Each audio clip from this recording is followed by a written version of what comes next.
অনেক মানুষ আছেন যারা বলেন তারা প্রত্যহ শিবলিঙ্গে জল অর্পণ করেন, অশ্বত্থ গাছের শেকড়ে গিয়ে শনিবার দুধ ঢালেন, কিন্তু তাদের জীবন থেকে দুঃখ কিছুতেই যাচ্ছে না।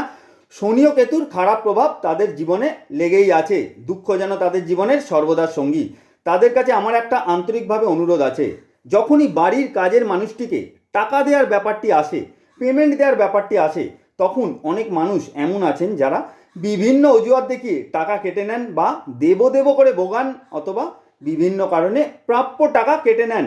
সেই মানুষটাই কিন্তু মলে গিয়ে কফি বা স্ন্যাক্স খাওয়ার পর 2-3 হাজার টাকা খরচ করে ফেলেন, কিন্তু বাড়ির কাজের মানুষটার মাসিক যে সত্যিকারের পারিশ্রমিক সেই টাকা কেটে নেন।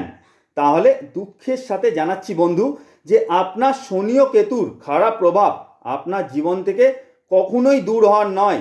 নিজেকে সংশোধন করুন, দেখবেন শনি ও কেতুর সুপ্রভাব আপনার জীবন